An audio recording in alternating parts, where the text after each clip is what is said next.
Middle class मामले में आपका स्वागत है। व्यापार समाचार में हिंदी समाचार से DRCMA allegation ₹7,000 crore scam CAG report भाग 5 प्रधानमंत्री जन आरोग्य योजना PMJA। अध्याय 1 अवलोकन 1.1 परिचय। आयुष्मान भारत सरकार की एक स्वास्थ्य योजना है जिसे 23 सितंबर 2018 को राष्ट्रीय स्वास्थ्य नीति में अनुशंसित यूनिवर्सल हेल्थ कवरेज प्राप्त करने के लिए शुरू किया गया था 2017, जो सभी उम्र में सभी के लिए स्वास्थ्य और कल्याण के उच्चतम संभव स्तर की प्राप्ति की परिकल्पना करता है।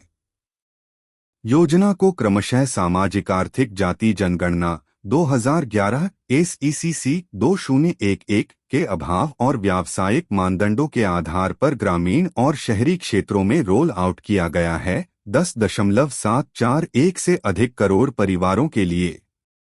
योजना का उद्देश्य गरीब और कमजोर आबादी के आउट पॉकेट खर्च में कमी है। आयुष भारत में 2 अंतर संबंधित घटक शामिल हैं, जो हैं मैं स्वास्थ्य और कल्याण केंद्र HWCs। आयुष भारत का पहला घटक व्यापक प्राथमिक स्वास्थ्य देखभाल CPHC प्रदान करने के लिए प्राथमिक स्वास्थ्य केंद्रों PHCs बटा उपकेंद्रों SCs को बदलकर स्वास्थ्य और कल्याण केंद्रों HWCs का निर्माण है। HWC कल्याण और स्वास्थ्य संवर्धन पर ध्यान केंद्रित करने में सक्षम होगा, दवाओं और निदान तक पहुंच सहित प्राथमिक स्वास्थ्य सेवाओं की एक विस्तारित श्रृंखला प्रदान करेगा, जिसे समुदाय के करीब पहुंचाया जाएगा। सार्वभौमिक स्वास्थ्य कवरेज को सुविधाजनक बनाने और जेब खर्च को कम करने के लिए दिसंबर 2022 तक 1,50,000 HWC स्थापित करने का उद्देश्य है। 30 नवंबर 2022 को 1,31,150 HWC कार्यात्मक थे। 2. प्रधानमंत्री जन आरोग्य योजना PMJA। आयुष भारत प्रधानमंत्री जन आरोग्य योजना PMJA का दूसरा घटक माध्यमिक और तृतीयक देखभाल अस्पताल में भर्ती सेवाओं के लिए प्रति वर्ष 5 लाख प्रति परिवार तक एक स्वास्थ्य कवर प्रदान करता है। PMJA सेवा के बिंदु पर लाभार्थियों के लिए सेवाओं के लिए कैशलेस और पेपरलेस पहुंच प्रदान करता है।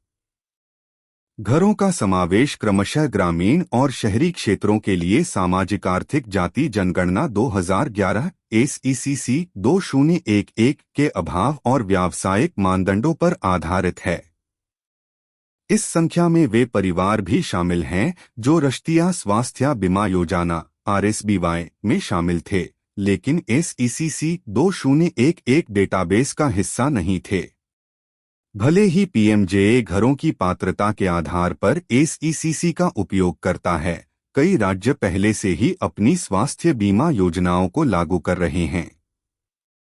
राज्यों को PMJA के लिए अपने स्वयं के डेटाबेस का उपयोग करने के लिए लचीलापन प्रदान किया गया है। हालांकि उन्हें यह सुनिश्चित करना होगा कि SECC डेटाबेस पर आधारित सभी पात्र परिवारों को आवश्यक रूप से कवर किया जाए। PMJA के लिए लाभार्थी पात्रता अनुबंध -1.1 में विस्तृत है। यह रिपोर्ट आयुष्मान भारत के प्रधानमंत्री जन आरोग्य योजना घटक के कार्यान्वयन से संबंधित विभिन्न मुद्दों की जांच करती है। 1.2 PMJA में RSBY की सदस्यता। श्रम और रोजगार मंत्रालय से स्वास्थ्य और परिवार कल्याण मंत्रालय के लिए राष्ट्रीय स्वास्थ्य बीमा योजना 2 RSBY के संक्रमण के लिए गठित सचिवों की एक समिति ने दिसंबर 2014 प्रस्तुत किया था। कैबिनेट सचिव को रिपोर्ट और RSBY के कार्यान्वयन में कई कमजोरियों का हवाला दिया, जैसे कि राज्य सरकारों की अपर्याप्त भागीदारी, डेटाबेस में एकरूपता की कमी, योजना की निगरानी के लिए कोई संकेतक नहीं, इच्छित लाभार्थियों के बीच योजना के बारे में जागरूकता की कमी, योजना के तहत महत्वपूर्ण लक्षित आबादी का गैर नामांकन और लाभार्थियों की जेब स्वास्थ्य व्यय में वृद्धि आदि। RSBY को स्वास्थ्य प्रणाली में एकीकृत करना और इसे भारत सरकार की व्यापक स्वास्थ्य देखभाल दृष्टि का हिस्सा बनाना आरएसबीवाई को 1 अप्रैल 2015 से प्रभावी जैसा है आधार पर स्वास्थ्य और परिवार कल्याण मंत्रालय में स्थानांतरित कर दिया गया था। आरएसबीवाई की कमियों को ध्यान में रखते हुए कैबिनेट ने मंजूरी दे दी। मार्च 2018 अब आयुष्मान भारत राष्ट्रीय स्वास्थ्य संरक्षण मिशन के शुभारंभ को आयुष्मान भारत प्रधानमंत्री जन आरोग्य योजना अब पीएमजेए के रूप में जाना जाता है। पीएमजेए को देश भर में 23 सितंबर 2018 को लॉन्च किया गया था। जनवरी 2022 में भारत सरकार ने राष्ट्रीय खाद्य सुरक्षा अधिनियम एनएफएसए डेटा के आधार पर 12 करोड़ परिवारों को लाभार्थी आधार के विस्तार को मंजूरी दी। असंगठित श्रमिकों और बीपीएल जनसंख्या के लिए एक केंद्र प्रायोजित योजना 30,000 रुपये प्रतिवर्ष 5 सदस्यों के लिए परिवार के फ्लोटर आधार पर कैशलेस स्वास्थ्य बीमा कवरेज प्रदान करती है। 1.3 पीएमजेए की मुख्य विशेषताएं।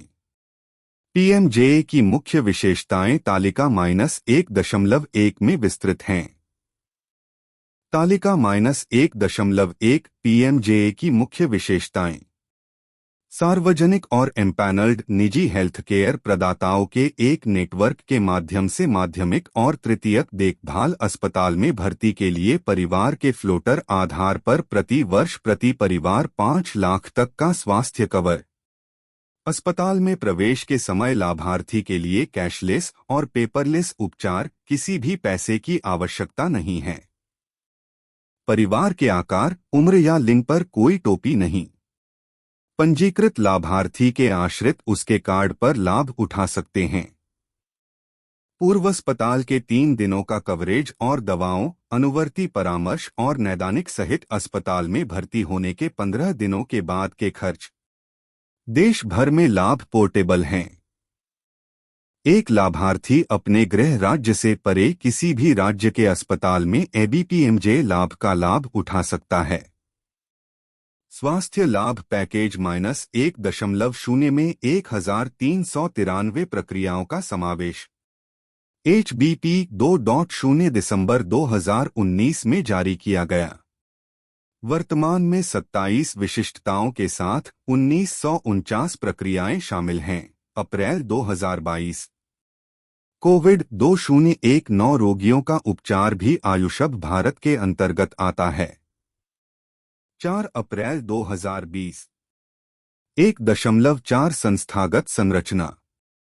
21 मार्च 2018 को केंद्रीय मंत्रिमंडल ने आयुष्मान पुरुष राष्ट्रीय स्वास्थ्य संरक्षण मिशन को मंजूरी दे दी और राष्ट्रीय स्वास्थ्य एजेंसी को सोसाइटी पंजीकरण अधिनियम 1860 के तहत एक समाज के रूप में स्थापित किया गया।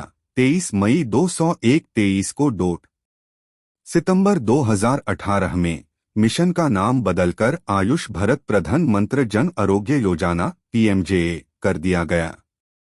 2 जनवरी 2019 को केंद्रीय मंत्रिमंडल ने स्वास्थ्य और परिवार कल्याण मंत्रालय के तहत एक स्वायत्त निकाय के रूप में राष्ट्रीय स्वास्थ्य प्राधिकरण (NHA) के रूप में राष्ट्रीय स्वास्थ्य एजेंसी के पुनर्गठन को मंजूरी दी। इस पुनर्गठन के साथ राष्ट्रीय स्वास्थ्य एजेंसी, जो एक पंजीकृत समाज के रूप में कार्य करती थी, को भंग कर दिया गया था और इसकी स्थिति एक प्राधिकरण के लिए बढ़ा दी गई थी।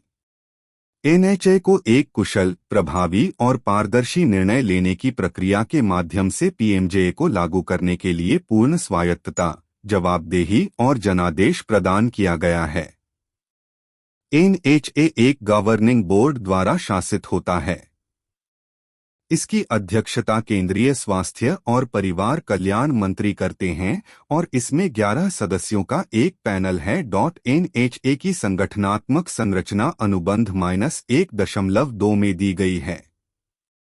मुख्य कार्यकारी अधिकारी, नीति आयोग, पदेन अधिकारी, सचिव, व्यय विभाग, वित्त मंत्रालय, भारत सरकार, पूर्व अधिकारी, सचिव, स्वास्थ्य और परिवार कल्याण विभाग, स्वास्थ्य और परिवार कल्याण मंत्रालय, MOHFW, भारत सरकार, पूर्व अधिकारी, CEO, राष्ट्रीय स्वास्थ्य प्राधिकरण, सदस्य सचिव, प्रशासन, बीमा, सार्वजनिक और निजी स्वास्थ्य सेवा प्रदाताओं, अर्थशास्त्र, सार्वजनिक स्वास्थ्य प्रबंधन के क्षेत्रों में भारत सरकार द्वारा नियुक्त 2 डोमेन विशेषज्ञ राज्य सरकारों के स्वास्थ्य के 5 प्रमुख सचिव प्रत्येक क्षेत्र का प्रतिनिधित्व करते हैं। घूर्णी आधार पर उत्तर, दक्षिण, पूर्व, पश्चिम और उत्तर पूर्वी राज्य। संस्थागत संरचना तालिका -1.2 में उल्लिखित है। तालिका -1.2 संस्थागत संरचना। राष्ट्रीय स्वास्थ्य प्राधिकरण (NHA).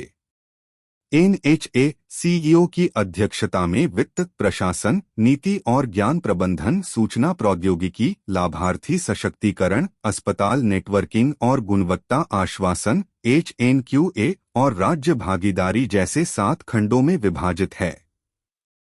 ये PMJA के कार्यान्वयन में संचालन और समर्थन कार्यों को कवर करते हैं। राज्य स्वास्थ्य प्राधिकरण (शा). राज्य स्वास्थ्य प्राधिकरण (शा) राज्यों में PMJA के कार्यान्वयन के लिए जिम्मेदार नोडल एजेंसी है, जिसकी अध्यक्षता एक मुख्य कार्यकारी अधिकारी (CEO) करता है। CEO शा राज्य सरकार द्वारा नियुक्त किया जाता है और शा के गवर्निंग काउंसिल के पदेन सदस्य सचिव होते हैं। CEO विशिष्ट कार्यों से निपटने वाले विशेषज्ञों की एक टीम द्वारा समर्थित है। टीम को राज्य स्तर पर स्थापित एक गवर्निंग काउंसिल द्वारा परामर्श और निरीक्षण किया जाता है। राज्य में PMJA के दिन प्रतिदिन के संचालन के साथ शा योजना के सदस्यों, सूचना, शिक्षा, संचार और निगरानी के डेटा साझाकरण, सत्यापन और सत्यापन के लिए जिम्मेदार है। जिला कार्यान्वयन इकाई DU।